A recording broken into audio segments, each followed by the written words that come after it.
യോഗി ആദിത്യനാഥിനെതിരെ supreme കോടതി, bulldozer രാജിനെതിരെ supreme കോടതി. വലിയ ആവേശത്തിലെ ഇപ്പോൾ നമ്മുടെ കേരളത്തിലെ മൗദൂദികള്, സുഡുകള്, തീവ്ര ചിന്താഗതിക്കാര്, സകല ഇത്തരം ആളുകള് സുപ്രീം കോടതിയൊക്കെ യോഗി ആദിത്യനാഥിനെ രംഗത്ത് എന്നൊക്കെ പറഞ്ഞുകൊണ്ട് യഥാർത്ഥത്തിൽ സുപ്രീം കോടതി എന്താണ് മുന്നോട്ട് വെച്ചത് എന്ന് വളരെ നിഷ്പക്ഷമായിട്ട് നമുക്കൊന്ന് ചർച്ച ചെയ്യാം. നമുക്കെല്ലാവർക്കും തന്നെ അറിയാം, ഉത്തർപ്രദേശിലെ ബുൾഡോസർ സംവിധാനം അല്ലെങ്കിൽ അത് ഉപയോഗിക്കുന്നതൊക്കെയായി ബന്ധപ്പെട്ട് ഇവിടെ ബുൾഡോസർ രാജ് എന്നൊക്കെ പറയുന്നത് എന്താണ് എന്നുള്ളത് രാജ്യത്തെ ഭരണഘടനയെ അതേപോലെ തന്നെ രാജ്യത്തെ നിയമവ്യവസ്ഥയൊക്കെ കശാപ്പ് ചെയ്യുന്ന കൊടും ക്രിമിനലുകളായിട്ടുള്ള കൊലപാതകങ്ങളിൽ, മാനഭംഗ കേസുകളിലൊക്കെ പെടുന്ന ആളുകളെ അവരുമായി ബന്ധപ്പെട്ട സ്വത്തുക്കളൊക്കെ തന്നെ ബുൾഡോസർ ഉപയോഗിച്ച് ഇടിച്ച് നിരത്താറുണ്ട് യോഗി ആദിത്യനാഥ് സർക്കാർ. അപ്പോൾ ആ ഒരു സംവിധാനത്തിനെതിരെ ഇവിടെ വലിയ പ്രചരണം നടക്കുന്നത്. കാരണം മറ്റൊന്നുമല്ല, ഇത്തരം ക്രിമിനലുകളിൽപ്പെട്ട തങ്ങളുടെ മതത്തിൽപ്പെട്ട ആളുണ്ടോ എന്ന് കൃത്യമായിട്ട് തിരിച്ചറിഞ്ഞിട്ട് അവർക്ക് വേണ്ടി നമ്മുടെ കേരളത്തിൽ വലിയ ഇരവാദം നടക്കാറുണ്ട്. ആ ഒരു വിഷയത്തിലാണിപ്പോൾ വലിയ രീതിയിൽ യോഗി ആദിത്യനാഥിനെതിരെയൊക്കെ മൗദൂദികളും തീവ്ര ചിന്താഗതിക്കാരും സുഡുകളും ഒക്കെ രംഗത്തിറങ്ങി വലിയ രീതിയിൽ പ്രചരണം നടത്താറുള്ളത്. ഇവർക്ക് ഇവന്മാരുടെ മതത്തിൽപ്പെട്ട ആളുകൾ എന്ത് ചെയ്താലും അവരെ അങ്ങ് കെട്ടിപ്പിടിച്ച് മുന്നോട്ട് പോകണമെന്നാണല്ലോ ഒരു യാഥാർത്ഥ്യം എന്ന് പറയുന്നത്. അപ്പോൾ ഈ ഒരു വിഷയത്തിൽ ഈ ബുൾഡോസർ രാജിനെതിരെ സുപ്രീം കോടതിയിൽ ഒരു കേസെത്തുന്നു.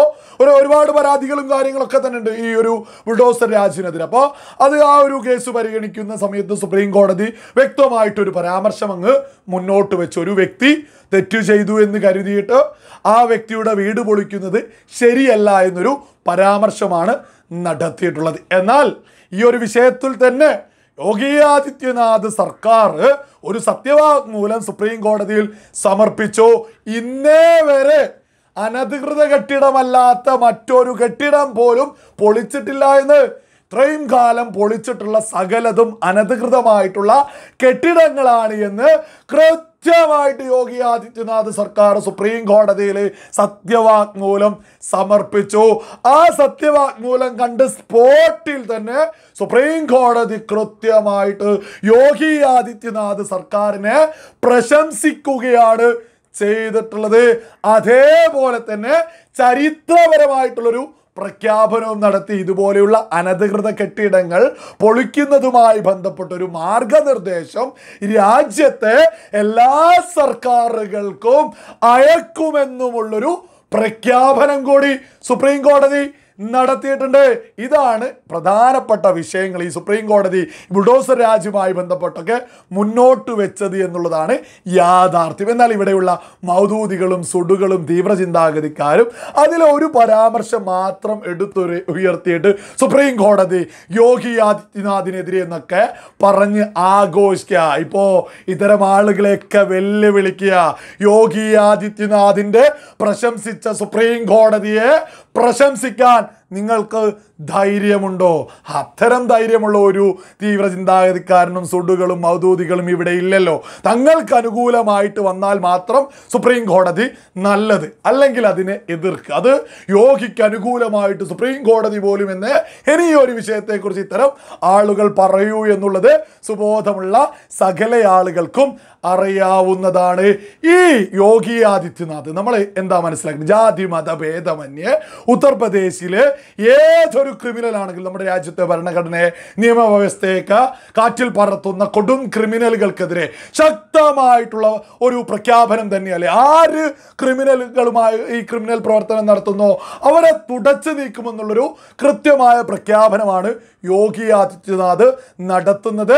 അത് തന്നെയാണ് അവിടെ പ്രവർത്തിച്ചുകൊണ്ടിരിക്കുന്നത്. എന്നാൽ നമ്മുടെ കേരളത്തിലെ മൗദൂദികള്, സുഡുകള്, തീവ്ര ചിന്താഗതിക്കാര് യോഗി ആദിത്യനാഥ് ഇതുപോലൊരു ഇടിച്ചു നിരത്തൽ നടത്തുമ്പോൾ ആ ക്രിമിനലുകളിൽ തങ്ങളിൽപ്പെട്ട മതത്തിൽപ്പെട്ട ആളുണ്ടോ എന്ന് നോക്കി കണ്ടുപിടിച്ചിട്ട് ഇവിടെ നിന്ന് വിളിച്ചു പറയൂ, ഓ ന്യൂനപക്ഷ വേട്ടയോ എന്ന കരച്ചില അല്ലെങ്കിൽ ഇരവാദമാണ് അവരെല്ലാ സമയങ്ങളിലും നടത്താറുള്ളത്. ഇപ്പോൾ ലേറ്റസ്റ്റ് ഒരു വിഷയം വന്നത് മൊയ്ദ് ഖാൻ എന്ന ഒരു കൊടും ക്രിമിനൽ, മാനഭംഗ കേസിലാ പ്രതി, അതൊരു ചെറിയ പെൺകുട്ടിയെ. അപ്പോൾ അവർക്ക് നീതി കൊടുക്കുക എന്നതൊരു സർക്കാരിൻ്റെ ഒരു ഉത്തരവാദിത്വമല്ലേ?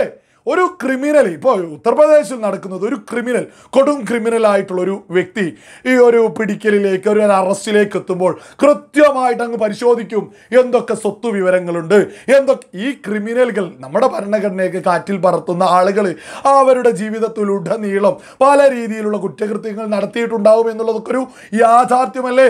അത് വെച്ചിട്ട് അവരുടെ കൃത്യമായ സ്വത്തുക്കളൊക്കെ തന്നെ അന്വേഷിക്കും. അപ്പൊ സ്വാഭാവികമായിട്ട് അനധികൃത കെട്ടിടങ്ങളൊക്കെ ഉണ്ടെങ്കിൽ അതൊക്കെ അങ്ങ് പൊളിച്ച് നിരത്തും. ഈ മൊയ്ത് ഖാന്റെ ഷോപ്പിംഗ് കോംപ്ലക്സ്, ബേക്കറി, ഇതൊക്കെ തന്നെ അങ്ങ് ഇടിച്ച് നിരത്തിയിട്ടുണ്ട്. എന്നാൽ ആ കൊടും ക്രിമിനൽ ചെയ്ത അങ്ങേയറ്റത്തെ വൃത്തികേട് കാണാതെ ആ കൊടും ക്രിമിനലിന്റെ മതം കണ്ടിട്ട് ആ കൊടും ക്രിമിനലിനെയൊക്കെ പിന്തുണക്കുന്ന ആളുകൾ നമ്മുടെ കേരളത്തിലുണ്ട് എന്നുള്ളതൊരു യാഥാർത്ഥ്യമാണ്. അത് വളരെ വലിയൊരു അപകടമാണ് എന്നുള്ളതും സകല ആളുകളും തിരിച്ചറിയണം. യോഗി ആദിത്യനാഥ് ന്യൂനപക്ഷത്തിനെതിരെ എന്നൊക്കെയാണ് ഇവിടെ വിളിച്ചു പറഞ്ഞത്. യഥാർത്ഥത്തിൽ യോഗി ആദിത്യനാഥ് ക്രിമിനലുകൾക്കെതിരെയാണ് അവിടെ പ്രവർത്തിച്ചുകൊണ്ടിരിക്കുന്നത്. കേരളത്തിൽ 3.5 കോടി ജനങ്ങളാണ് ഉള്ളത് എങ്കിൽ 3.5 കോടി ജനങ്ങളെക്കാൾ അധികം ഈ ഉത്തർപ്രദേശില് ഈ 4 കോടിയോളം മുസ്ലിങ്ങൾ മാത്രമുണ്ട്. അവരൊക്കെ തന്നെ അവിടെ സമാധാനത്തിലാണ് ജീവിക്കുന്നത്.